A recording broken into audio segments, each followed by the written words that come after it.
Yes, I would say this. The listener is going to be in one of three or four positions. One, you are contemplating a move, making a leap. You're thinking about it. Two, you just got there and you're trying to figure life out. Number three, you're comfortable where you are. More than likely, most everybody who's listening is going to be in one of those three places. And I think there's something for everybody in this season because we're going to be talking to some really incredible guests who made some big time leaps. And yes, it was scary. I want to make sure everybody understands. Yeah, it's going to be a little scary. You're not going to be able to figure everything out right away. And it's probably going to be the hardest thing you've done. And that's going to build character. Yeah. And the stronger your character, the stronger you will become, and the more opportunities you actually give yourself in the future. Welcome. You are listening to Season 2 of the Bonafide Leaders Podcast, a podcast that exists to inspire legitimate and authentic leadership in the workplace and beyond. And I'm your host, Tim G. Williams. Now, here in Season 2, our theme is Making the Leap. You may call it leveling up, uncharted territory, or expanding your reach. It's those times in our life and our careers when we take on a new challenge. You'll discover how you can successfully navigate your own huge leaps as you hear stories from me and others. This season, I'm excited to be interviewing some exceptional leaders from a variety of fields who'll share some of the big leaps they've made. You'll get a glimpse into what's enabled both their professional and personal success. Now, a quick housekeeping note. If you're finding this podcast useful, remember to subscribe and be sure to leave a rating or review. All right. Well, Season 1 is a wrap of the Bonafide Leaders Podcast, and we're now set for Season 2. And I cannot be more excited to kick it off, to talk about this idea, this concept of making the leap. Making the leap, that's like uncharted territory or adventuring out into some new unknown place. And that's what Season 2, this podcast is going to be all about. I'm going to do some sharing and I'm going to be interviewing guests. We're going to talk about their experiences as they navigated the moves from here to there.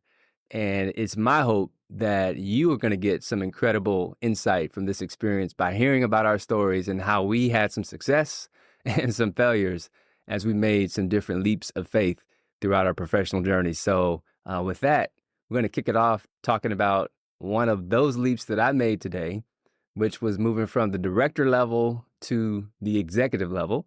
And I have a friend to help me do that today. Well, thank you so much for having me here. I'm excited. I love this topic. Leaps are interesting because every time you reach a new place, you've never been there before. Never right? been there before. So Exactly. You can guarantee you don't know what you're doing. Correct. So, all right. So let's talk about your career and some of the leaps that you had to take along the way to get you to where you are. Yeah. For the listener, I have a 22-year corporate career. And so was a finance undergrad and did a job as an individual contributor doing that. Did a bunch of individual contributor jobs for about 7 years and then got promoted to be a manager for the first time and then went to another higher level director job where I had finance, accounting, and operations reporting to me. Life was good. And then all of a sudden there was this surprise opportunity that came my way. And that's where let's kick off today's conversation. Okay. Yeah. So along the way, would you say this particular moment was probably your most challenging? I'm guessing it wasn't easy to this last one. How did you prepare yourself for this big one? Like, what were some of those challenges along the way? Yeah, so there was some development that had come my way. So, for example, I had a degree in finance. That was helpful. I had a background in leading people. That was helpful. I had been exposed to some aspects of our company, and that was helpful. But there were a lot of other things that could not prepare me for this. Okay. Because it was like no other job that I'd had. And although I'd had a bunch of different transitions, this one was really, really unique in a lot of ways. And so this particular job inside the company is called Director of Financial Planning and Analysis, or Head of FP&A is better what it's known for in the marketplace. And there's really not a great training ground, at least in my estimation, that can kind of really ready you for that. So that's actually I'm curious, had you been preparing yourself for this job the whole time, or did this kind of come out of the blue where you were on one trajectory and you were like, oh, maybe this could be a good opportunity for me? That's a great question. So No. Bottom line, no, I wasn't preparing myself for this. I Okay. was actually preparing myself for the role that I was in when I got the call. So the job that I was in, Director of Finance and Operations, just for some context, it's about a $400 million business unit. And that was my world. I was living in a business unit. So it's all about figuring out who our competitors are, figuring out how we can grow revenue, build a manufacturing strategy that satisfies our customers, get my team operating well, partnering with the product line managers on their strategies on how they're going to grow the business. Everything was, I would say, within my wheelhouse. I had done an accounting job, I had done a finance job, I had done an operations job, I had managed people, and now I get to put all those things in one bucket. And it really was kind of, for me, my dream job. On top of that, I had two great bosses. So we were in a matrix structure. So I'm reporting to a finance boss and I'm reporting to a general manager who runs the business. I'm the right hand to that general manager. And they were both great people. We had great relationships. It was all good. On top of that, I had a super awesome team. My operations manager, strong. My accounting person, strong. My finance lead, strong. So across the board, like everything was in place. And then my peers, the people that I partner with, they were good people who just worked hard and were genuinely trying to grow the business. And I was just there to help them and support them. So what I'm saying is that it could not have been any better. And so, and I guess from a timing perspective, I thought I would do the job that I was in for about 3 years. Because if you looked at history, most people, if they're on a track, they would do this job that I'm talking about, Yeah. Director of Finance and Operations, for 3 years or so. Yeah. And then something new might come. I got a call a year and a half in. Wow. So yeah, took me off guard. So I want to dissect the self-doubt because that's actually talked about this today with someone. The path is laid out for you. Yeah. It's faster than you thought, but Oh, yeah. everything is like falling into place, so to say, right? It Mhm. could be say lucky, but you've done a lot of preparing. Yeah. What's going through your mind? Like now you've got like a different title. You're going to be an actual executive. Like all of those things. What's going through your brain of yes, no question, or I'm going to assume there was something where just a little like I don't know. Am I ready for this? It should be 3 years. It's only a year and a half. Like Yeah. describe all that. Well, first of all, it didn't make any sense Okay. to me because I'm like, I'm right where I'm supposed to be. I'm Yeah. thriving. My team and me, my bosses, we're like in a good place. Yeah. So why would there be any call to like think about making a move? So it just didn't make sense. Secondly, the opportunity. So let me just get you inside the walls of the company for a little bit. Everybody and their mama knows that when you get asked to do this job, there's a lot of unsaid expectations that come with it Okay. and a future. Basically, I knew I was doing well at the company, but when they bring you this opportunity, you know that every CFO has had this job. Nice job. And 5 out of like 6 people who had this job before me, they all got promoted to a vice president role. And by the way, since I did the job, every single person, same thing. So it's an expectation that this is a grooming job. And so I almost want to call the first 9, 10 years of my career is like fun and exciting and just trying to figure it out, building relationships. And then when this moment comes, when you get the phone call, all of a sudden things become serious Yeah. because you realize, wow, they got a real plan for me. Like it's reality. So I don't know if it was self-doubt. I just think it was confusion. I was just like, this does not make sense. Yeah. So when I got the call, here's the weird part. Corporate controller asked me down to our office, went down to the office. And one thing when opportunities are presented to you, which I didn't understand then, but I got it later, is that you're not supposed to hesitate. Interesting. Interesting. But because it didn't make sense to me, I was like, hey, can I think about this? I mean, of course, I really enjoyed the fact that they considered me for the opportunity, but I really wanted to just like sit on it for a night. And they were expecting me to sort of make that decision right there in that moment. So that was another teaching moment is hesitancy equates to uncertainty in the mind of a senior executive. And they now are wondering, do you really want this or don't you?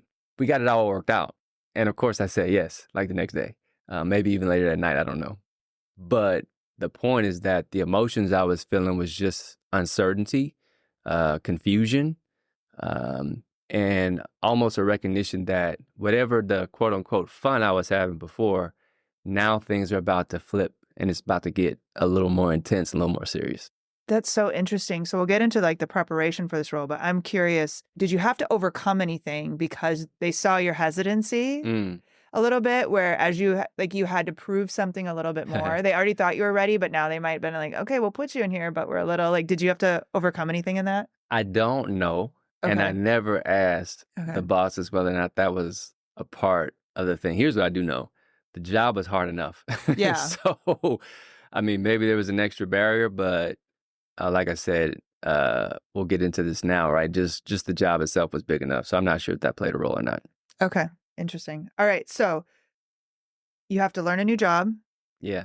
I'm assuming there wasn't a beautiful, I'm sure there was processes and procedures, but you have to learn this new role. Hmm. So talk about that process and what you had to, what obstacles you were facing by all of a sudden jumping into this new role that Yeah.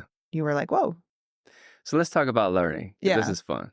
So it's July. Actually, I think the announcement comes probably in June.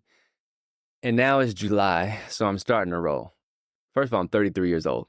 wow. And everybody who's now a peer of mine is at least 5 years older. In fact, the next closest person to me is 5 years older than me. The next closest person to him is maybe a year. And then the next few people after that, I mean, everybody's in their 40s and 50s. So that was like, again, shocking to the system because you realize you're in a different game, so to speak. So learning, the way this job works is that everything we do is attached to the earnings cycle, quarterly releases, board, what do you call it? Board meetings, audit Yeah. committee meetings, et cetera. And so there's a cycle that you have to run through. And the way that we thought about it is that the first 20 days or so of the first month of the quarter is our marathon. And so every April, July, October, January, it's a sprint marathon. And so it's July and I need to learn. So I'm sitting with my counterpart, the person who did the job before me, because I know I'm not going to have another chance to know this stuff that I have to know, earnings per share and the GPM transition, that's gross profit margin for those non-finance people out there. But all these different metrics I got to go understand because I'm not going to get another chance to do it until 90 days from now. Well, fortunately, unfortunately, providentially, I'm not sure how you look at it. My son was set to be born in the month of July. My wife was for real 9 months pregnant, and we just didn't know when the baby would come. So I get this text call. I'll never forget it because I'm sitting with the counterpart and we're doing the gross profit margin transition, trying to figure out how we transition gross margin from this quarter to that quarter. And then I get this call and then this text, and I'm like, what's that? And the person I'm training with is a lady. So they're like, oh, you better go home. And so bottom line is I was managing this extreme tension between I have to learn this stuff because if I don't, I'm going to be 90 days behind. At the same time, it's the birth of my child, my Yeah. You wife. can't miss that. Right. Long story short, this dude ended up deciding he was ready to come out immediately. So my wife gave birth at the house, 911 operator that night. Like it was a crazy, crazy night. And unfortunately, I was just behind. So that was the start to the whole learning process. Not the best start, but that's how the learning got going. So how do you overcome that? I mean, first lesson, your kids never, you make plans and God laughs about that many times. So how do Yeah. you like start preparing? Like you're already behind and you Yeah. probably are freaking out a little bit, right? Yeah. Like you need to impress people. You want to impress people. Yeah. So where do you go from there? Well, one of the things that I realized is that the terminology was all the way different. So when you talk about where'd I go, where'd I get help, when you become an executive, one of the things that I found out pretty quickly is that people are not as apt to help you. Oh, Yeah. interesting. There's this multi-dynamic thing that happens. One, you get a certain title or role and people assume you know a lot more than you actually do. That's one. Number two, because they assume that you know more than you do, if you then go to said person and ask for help, they think you're really dumb.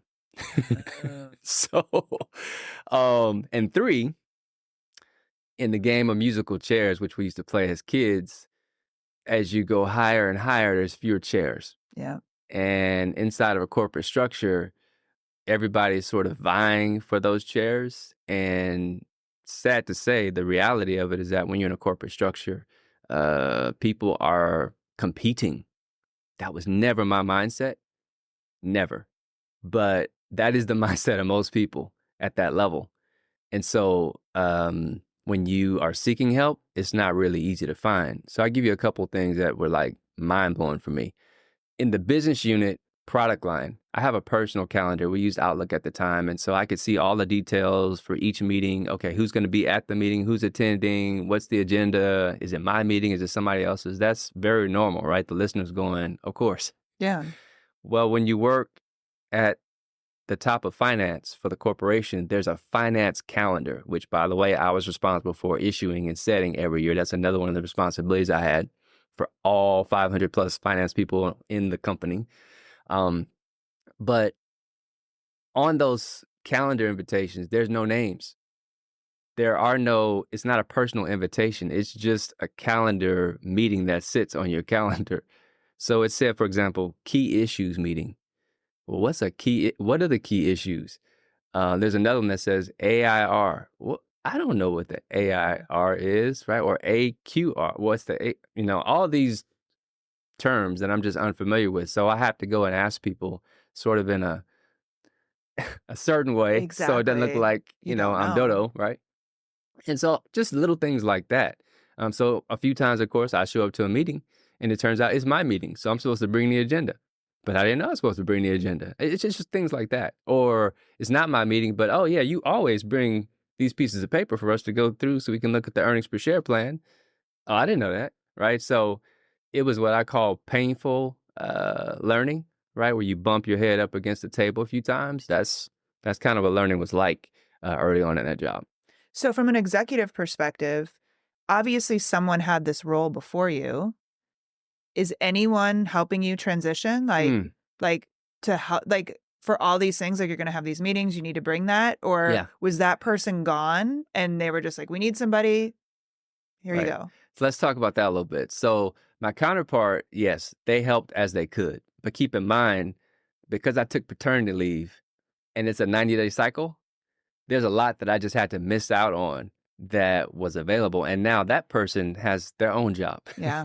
right? Yeah. So they did what they could, but there's only so much that they could do.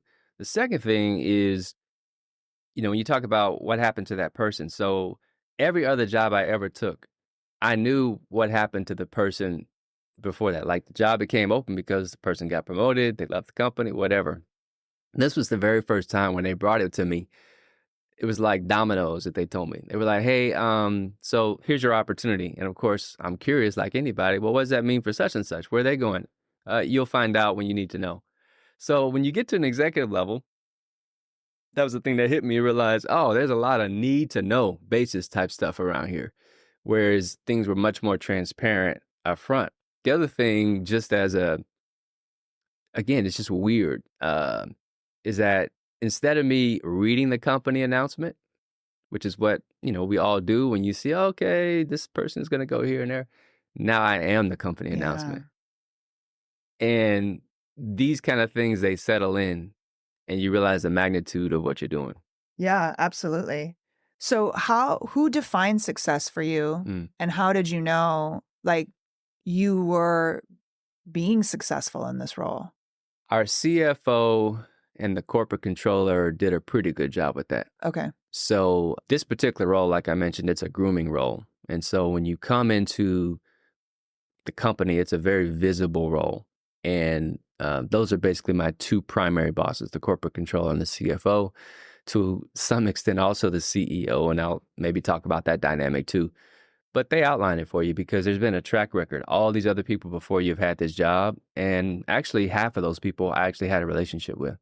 And so that was somewhat helpful because I understood a little bit of Mhm. kind of what made them successful from afar. So I had a good sense. Basically, one of the things that really helped me from a mindset standpoint was realizing that my primary job, while perfection is definitely important, my primary job is really to help leaders at TI make the best possible decisions for the company.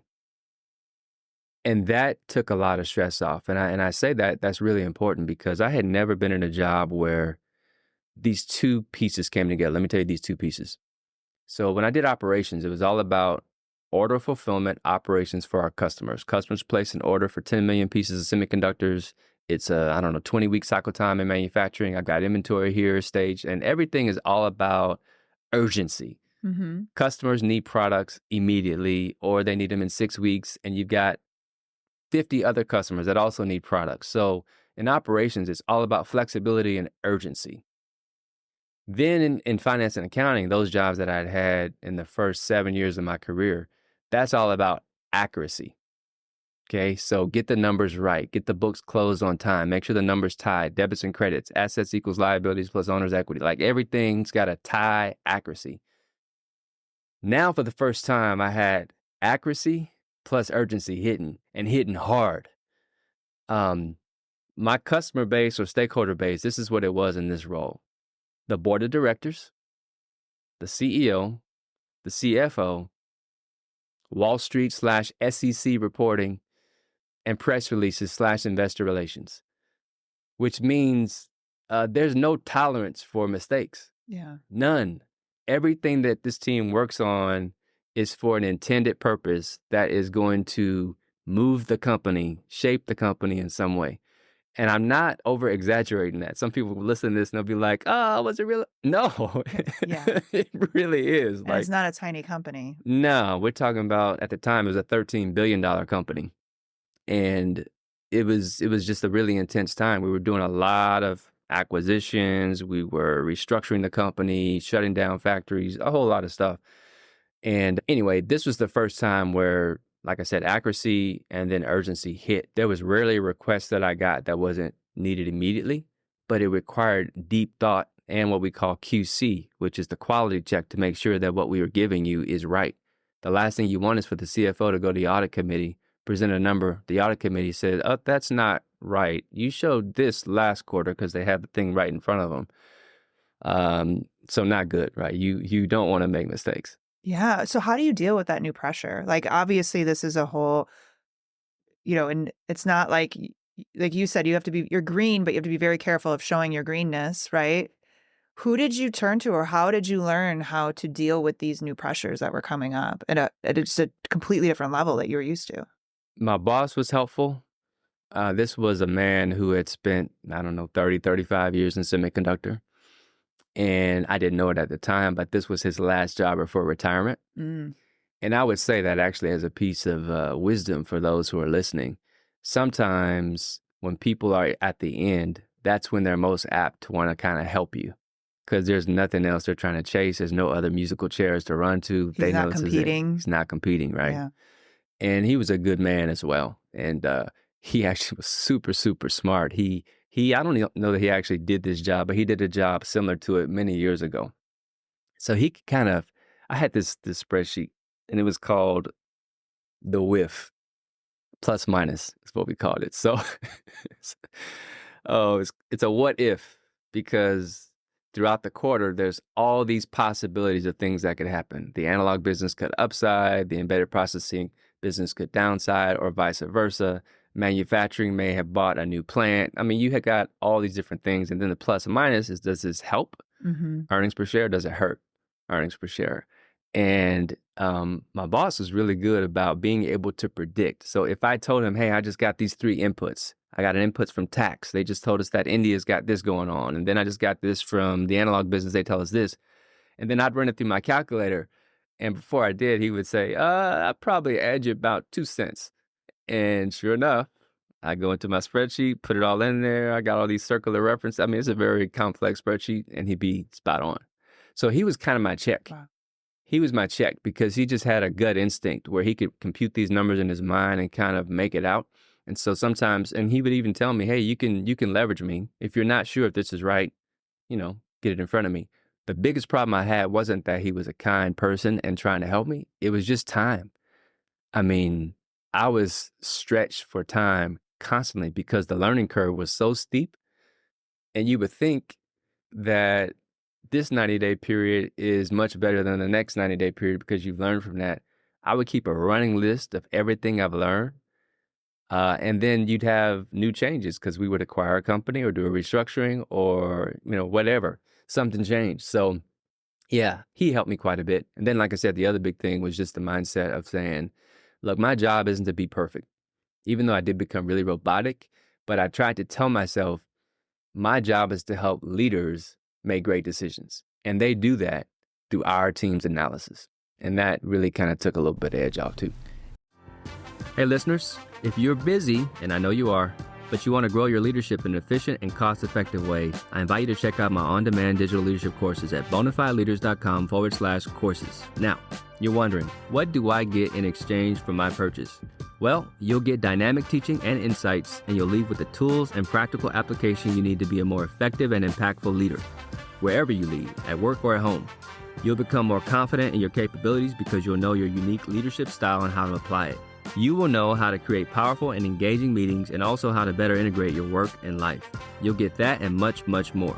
Now, if that weren't enough, with your purchase, as my gift to you, you'll also be added to the Digital Bonafide Leaders community, a real community of leaders like you for networking, best practice sharing, and you'll have direct access to me. Go to the website and you'll find a link in the show notes, and you'll get instant access today.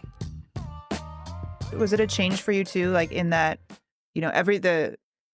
as an entrepreneur, as you're growing up the ranks in corporate, like delegation is your key to success, right? You're not just supporting your team, but you are encouraging them. You're putting them in the position to make decisions, right? Yeah. And then you're having to stand behind the decisions they make, right? Yeah. How is that of letting go and a learning of like truly empowering a team, not just guiding them? Does that question make sense? It does make sense.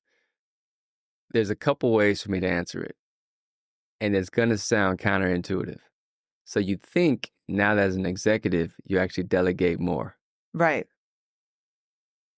Truth be told, my first manager job is probably where I delegated as much, if not more, as I did in this executive level role. Let me tell you why.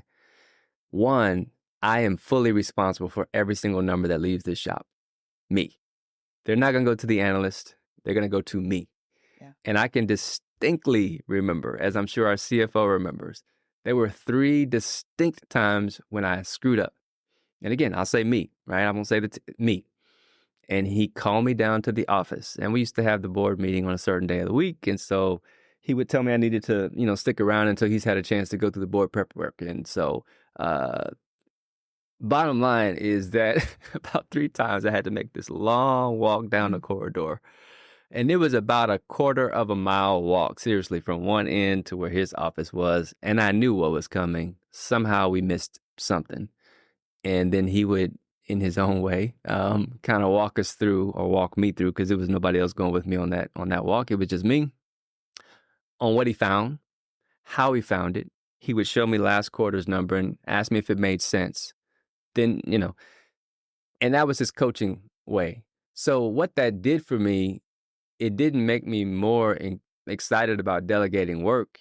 But what it did make me do was make sure that we had processes in place that were just a little bit tighter. So that even if I couldn't review every single number, because it's just impossible. You just can't. At least we could improve our processes. So I became very, very big on process improvement. And I'm sure I wore the team out with that. But again, when you're an individual contributor, or even if you're the manager, you cannot possibly fathom the level of pressure that your leader feels to make sure that these numbers are right. And there's so much, and again, in this role, so much executive facing that I'm doing. So much of my time was with the CEO, CFO, and you just have to get this stuff right. So I didn't actually delegate any more than I did in my very first manager job. But what I did do was spend a lot more time on getting the processes tight. I like that. So better checks and balances, right? Just like how he knew from your mistake, right? I can't imagine the long when you you messed up. The stuff that would be playing in my head. Oh, it played in my head. It did. Yeah, absolutely. Yeah. So any closing thoughts on this? You talked about the pressure point. You talked about how you learned to manage this. You talked about the role.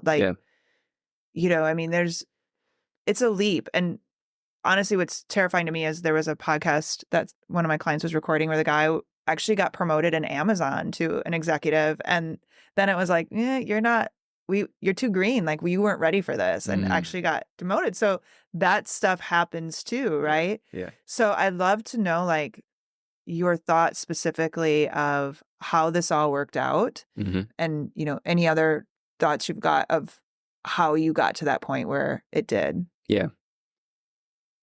Let's try to take this in two pieces then. You know, it worked out because I leveraged my faith. My faith has always been, as long as I've been a professional, something that's important to me and something that I've got to keep in front of me. Because if that's not going in front of me, I'm a mess Mhm. without it. So what happened is that I had a 45-minute commute into work every morning when I wasn't taking the train. And even if I was taking the train, like I can tell you so many times just being in my car and just praying to God, Lord, help me today. Like for real. Cause I'm broke. Everybody around me is experienced. Everybody around me, from the legal team to the investor relations team, even the analysts on my team been here longer than I have. Obviously the CFO, the CEO, right? And what I need more than intelligence, what I need more than a big brain is I need wisdom. And wisdom is the ability to properly apply knowledge. And that's what I needed because, my smarts wasn't going to get me far enough. I couldn't get the experience fast enough. So that's what I would pray. So you're asking me what kind of got me through, and that was a big part of it was my faith and my for real prayers. Like me and the Lord became real tight because I could not help myself. I needed help. And like I said, there wasn't a lot of people I could go to. Now, the second part of your question, how did it all work out? It worked out well. And maybe on a future podcast, we'll talk about that next leap because that next leap was actually another really, really big one. But I ended up doing this financial planning job for 3 years, which is typically a bit longer than what most people do. Again, it's kind of a grooming job and it's kind of a holding position because as soon as a bigger role opens up, you'll have that opportunity more than likely if you do well. If you don't do well, you won't. And I won't talk about the name, but there was someone who had this role before. That's the only person I can think of who actually didn't get that next leap opportunity because things didn't work out so well. So for me, it did, and I'm grateful. Um, at the same time, I'd be lying if I said it was easy. And that's the one thing I just tell the listeners that making that jump from director to executive, the way that you know that you're now an executive is instead of the content of a meeting being product line level and business unit level in terms of the implications for that operations review, that marketing review, et cetera, you're right. You're talking about your business, your product line. Immediately when I stepped into this job, every single meeting I was in now had a company level implication. Company level implication. Every single meeting. Interesting. Not some of them, not occasionally, which is what you would have when you're in the business unit and the product line. And that's what I would call sort of maybe director level, type of roles. But when you're now making decisions and analyses that will for sure have a company wide level impact, and when so much of what you're dealing with is confidential, that's a really good indication you're now an executive level role. And when 80% of the people who feel and are impacted by what you do are executives themselves or multiple organizations, you're probably an executive now. I was holding on to stuff that was not going to be released as much as a year into the future in terms of decisions that we were making, company level decisions, the names that we would call stuff for different projects. When I even goofed up one time, I talked about that in season one. So you have to go back and listen to season one if you want to hear about that goof up. The point is that there's a clear demarcation between, I would say, director level roles and executive because of the level of impact that you got. That's interesting. So as we transition into like the coaching side of things and understand Mm, that, I'm curious, you had one great person who was helping you, yeah. but is this what transitioned you, or is this what helped leverage you into the executive coaching role where you saw this like there's such a big jump and a big leap, Mm, and if I can mitigate the unknown as much as possible, yeah. life it becomes a lot easier moving into that role? Is that what put you into the coaching side of things? If I say yes, would that make you feel better? No, I'm just Yeah, you can say no. I mean, yeah. I'm just playing. I No, want the truth. it actually was not. So what Okay. happened is that, again, the sweet job, dream job role I was Yeah. in, I'd actually got an executive coach in that job. And so in that job, I had a coach who was with me for about 6 months. We went through a Hogan personality thing, which was really, really, really helpful. Identified some blind spots and really started to understand who I was as a leader. So that was my first coaching experience. And I wish I would have had a coach when I went through this pressure cooker, in Yeah. financial planning and analysis.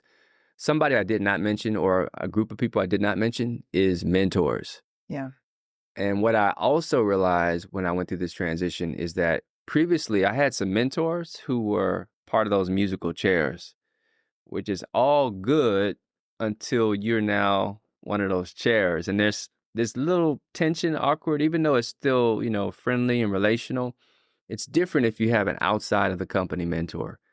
And I leaned on a few of those people as well and began to develop an inner circle.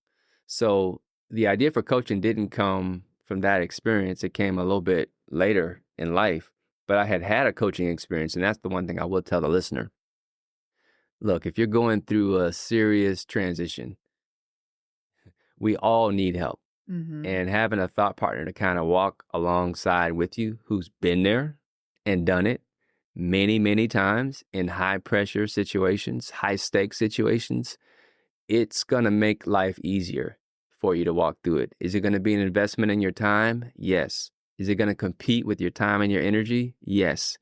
Is it worth it? Yes. Yeah. Because we don't want what you just described a little earlier about getting to that role and now, boop, they pluck you down, you get demoted. That's not ideal. The Peter principle, right? Of being promoted beyond your capabilities. Well, you don't really know until you get there. Yeah. And having a partner to work alongside with you.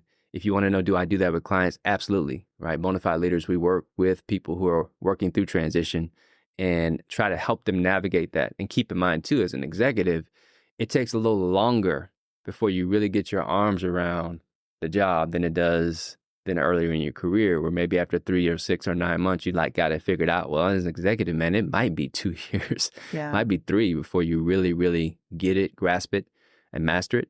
Having somebody to walk with you, I think only helps. Yeah. I just want to call out too, the whole first year, you've got a newborn at home. So you're doing this all with much less sleep than you would have had normally. Yes, So, yeah. although kudos to my wife, to truth be Yeah. told, right? I mean, she's the one who's doing the majority of Right. the in the night work. But for sure, I had less sleep than I Yeah. did before. And I had a really long commute going and coming. There were many nights when I was not leaving. It's that first 21-day cycle, that sprint marathon at 1 a.m., 2 a.m., 3 a.m. That was a regular deal, right? So, yeah, for sure. Okay. So this was definitely a more difficult role. Yeah. So if you could sum up advice of those navigating a transition like this, what would you say? First thing first, just like we talked about, get a partner. Yeah. Whether that's mentors, a coach, professional coach, ideally. That's step number one. Get a thought partner who's with you, who can support you. Number two, great book by Marshall Goldsmith from years ago. It's an oldie but goodie, but it's called What Got You Here Won't Get You There. And coincidentally, that's actually the book that my coach gave to me when I was going through the training and the director job. And it's true.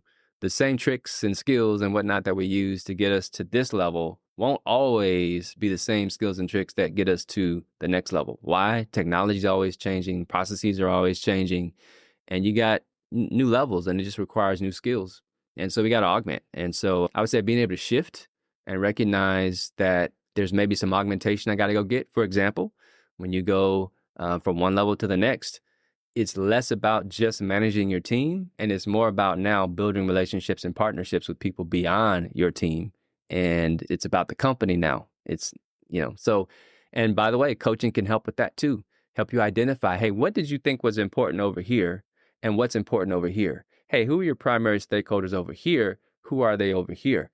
How are you going to go build relationships? Are there any that you can bridge from here to there, right? These are the kind of things that I work with clients on. Maybe a couple more things is I plug this book a lot. I do it when I'm in class, when I'm teaching, doing leadership development stuff. I do it with my clients, and that is the first 90 days. First 90 days. This book has been so helpful for me. Mentor gave it to me years ago, and I've used it in every single transition I've ever had. And the two main things that I took away from the book, it's robust. It's got a lot more than just these two, is just being able to have a situational assessment. One. So when you get to the new role, you got to see, where am I? What's the landscape? And he's got 4 different situational assessments that are in there. For me, going from director to executive, I was in a sustaining success situation. But you got to know what you're in so that you know what you need to bring Yeah. in that new role. If you misidentify where you're at, you'll bring stuff that may not be needed. The second part of the book is early wins. Everybody has to see you winning, Yeah. especially early. There is a reason why the president of the United States, they often say the first 100 days, and they have this address to the nation, because people want to see, what did you do based upon your campaign promises in your first 100 days. It's critical in terms of how people perceive you. And the last thing I would say probably is just know that when you get to the executive level for the first time ever, perception outweighs reality. Mm. For the first time ever, and that hit me and stung like a ton of bricks for me. As people who know me, they know I'm an authentic dude, right? I'm legit. And what you see in me is who I am and who I am all the time. But now I have to manage how people perceive me in a, for me, a fuzzy kind of a way. It's the reality. It becomes so much more difficult to measure someone just purely objectively. And so relationships become so huge. Most executives who don't make it isn't because they lack talent. Is it because they don't know how to market, or they don't know how to price, or they don't know how to get products moved from here to there? That's typically not the issue. Functionally, they're probably just fine. Typically, they fail the relationship test, Interesting. or they have failed the perception management test. And like I said, when you get to that executive level for the first time ever, perception actually overweights reality. And that can be difficult to deal with for those who maybe aren't as skilled as managing up. For those who manage up, you're so happy because now life just became easier for you. Yeah.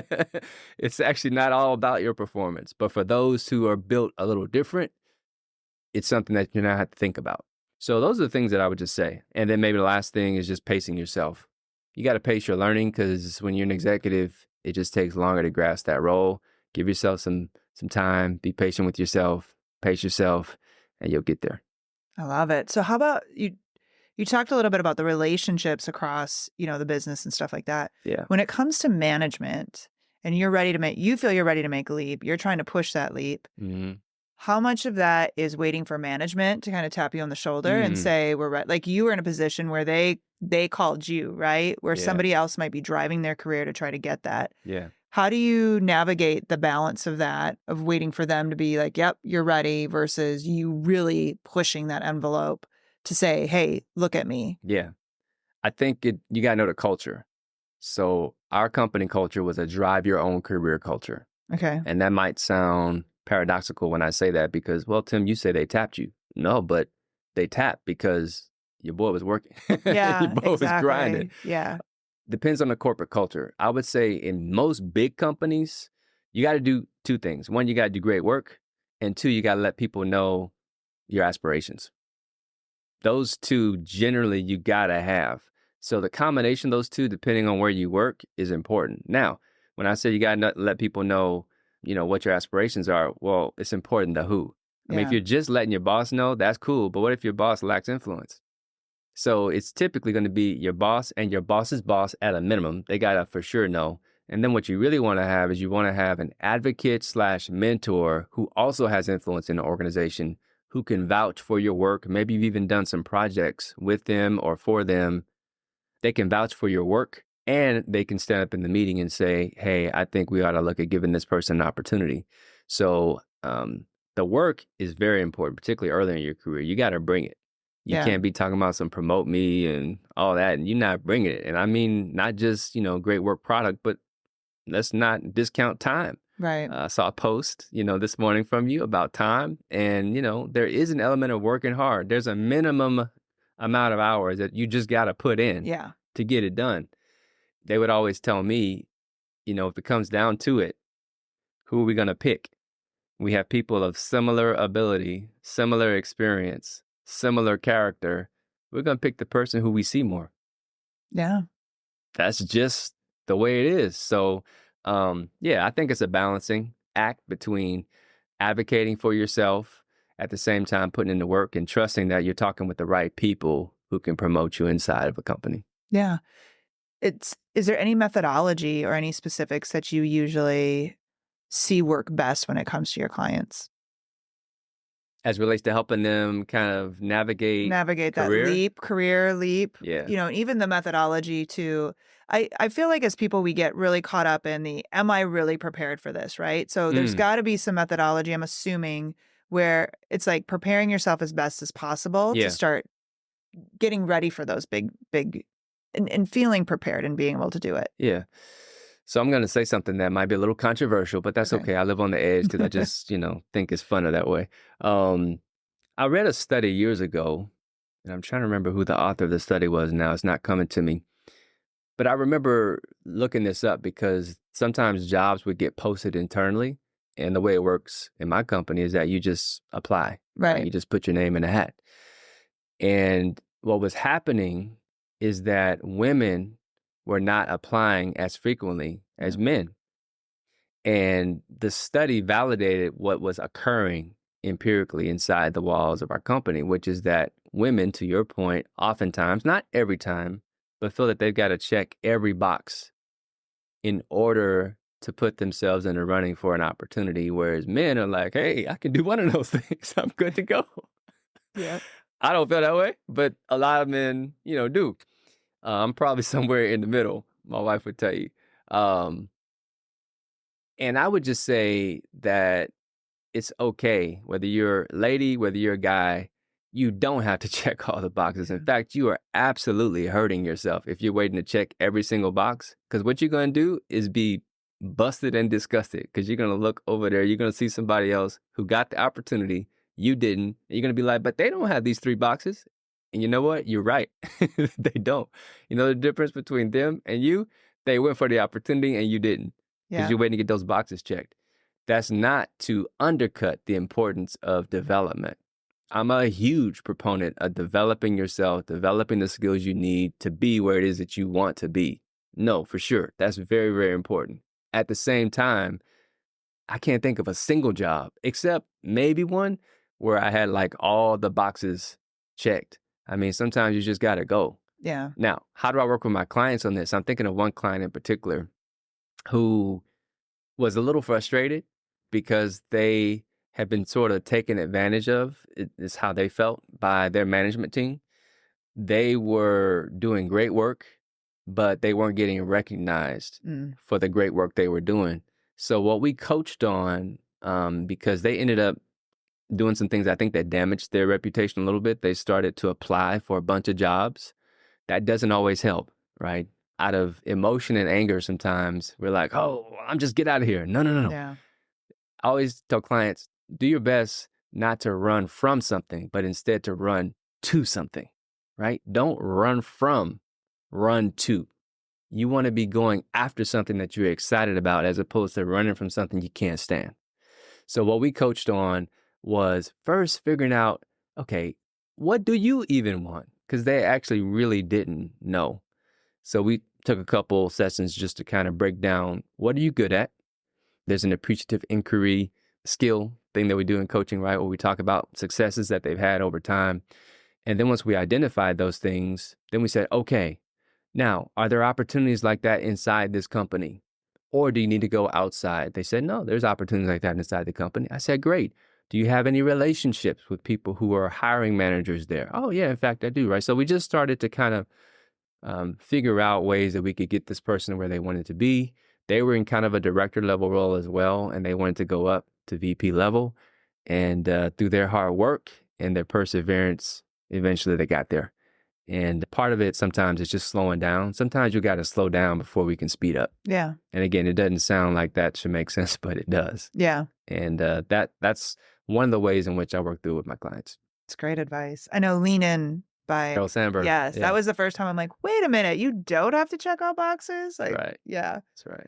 Okay, we've talked about just so much about Yeah. getting to that next level and preparing, I think it's just so important. They always say luck is the combination of, hard work And preparation, and right? preparation, Yeah. right? And so there's things that you have to get prepared for, and we've talked about just how you can look at this from a different perspective of, yeah, things are going to happen, but how do you get those right mentors around you? How do Yeah. you get a coach around you to help guide you through these things? Because you are entering territory you don't know and Mhm. getting there. And I love the methodology. Is there anything else that you want to say just from a wrap up perspective of which this whole season is going to be about the leap? Yeah. And I Yeah. love this conversation because I think leaps are just it's it's the crux of life, putting yourself out there, continuing to never it's not that you're not satisfied, but it's that what can I do next? How can I push myself? Putting yourself in a ring Mhm. or, in the arena when no one else is willing to do that. So as we get prepared for season 2, any closing thoughts or, getting people excited about putting themselves in that next position? Yes, I would say this. The listener is going to be in one of 3 or 4 positions. One, you are contemplating a move, making a leap. You're thinking about it. 2, you just got there and you're trying to figure life out. Number 3, you're comfortable where you are. More than likely, most everybody who's listening is going to be in one of those 3 places. And I think there's something for everybody in this season because we're going to be talking to some really incredible guests who made some big time leaps. And yes, it was scary. I want to make sure everybody understands. Yeah, it's going to be a little scary. You're not going to be able to figure everything out right away. And it's probably going to be the hardest thing you've done. And that's going to build character. Yeah. And the stronger your character, the stronger you will become, and the more opportunities you actually give yourself in the future.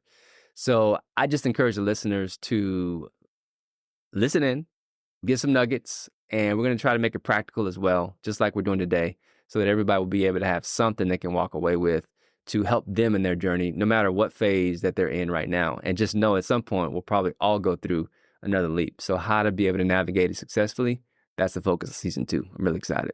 I am too. Do you think you talked about the people who are comfortable? Do you feel in life like you can look at career, it's easy, retirement, I hit the C like you talked about the CFO, he was done, right? But there's other things too. Do you think that always leaping is one of the big secrets to life, like always pushing yourself? Mm, yeah, for sure. For me, it has been like the job I just talked about today, where I was super comfortable. It was my dream job. Like I was knocking it out of the park. I was having so much fun. It was great. And then God said, "Oh, I got something new. Go mix it up."